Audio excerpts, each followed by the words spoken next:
work, but there are good women out there that don't put that pressure. I feel like your reality on women is warped because of a certain caliber of women. Yes, it is. I agree. You're right. But you're missing a very vital point of that story. You're right. But as a high-value woman, before you say to that man, you can have a day off and you're allowed to be sad today, you will only even get with him.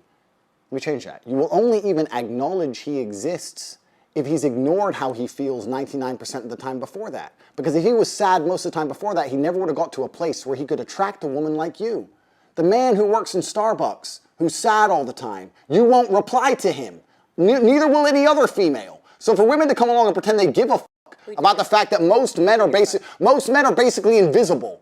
There is not a female on the planet who's invisible today. You can be a 4, overweight, fat, you'll still go to the club and get attention. 99% of the men go to the club and nobody even fucking talks to them. If they try and talk to a girl, they get blanked and ignored and told to f. Most men are absolutely and utterly invisible. This is the truth about masculinity, right? It's very easy for women to sit here and complain about the top 2% of men because I dealt with this guy, he's arrogant, blah, blah, blah, blah. Most men don't even fucking exist. They send 10,000 DMs and never even get read, let alone replied to. So if you just sit here and say, I'll get a G, a big G, a boss, a millionaire, and let him have a day off, very nice of you. I'm sure you would. Yeah. But if a guy who wanted to have days off all the time, he never would have got important enough in the first place to attract a woman like you. And that is the reality. As a man, it's player versus player. It's ultimately competitive.